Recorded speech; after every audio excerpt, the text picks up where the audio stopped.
marka aad rabto inaad arrin samayso ama shay aad bilowdo waxaad ka fikirtaa natiijadiisa shaygaas ama halka uu ku dhammaan doono in ka badan inta aad ka fikirto shaygaas bilowgiisa.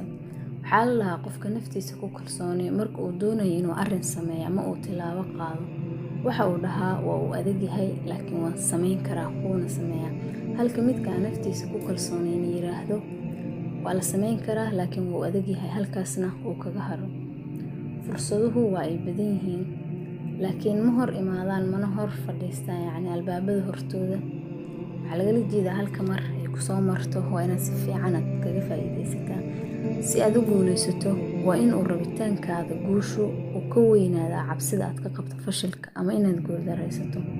waxaa la dhahaa fashilku waa laba nooc waa mid ka yimaada fikir aan ficil lahayn, midna waa nooc ka yimaada ficil aan fikir lahayn. yacni kan hore waxa weeyaan in wax marka aad ka fikirto oo niyadaada kusoo dhaco aad ficil raaciso ee aad samayso. kan dambana waa inaadan ficil samaynin adiga oo aan ka fikirin. haddii aad aragto ganacsi ama business guulaystay waxaad ogaataa inuu ka dambeeyay qof maalin qaatay go'aan adag oo geesinimo leh. mustaqbalka quruxda badani waxa uu sugayaa iskuna diyaarinaya soo dhaweyntiisa kuwa maanta ku jira halganka.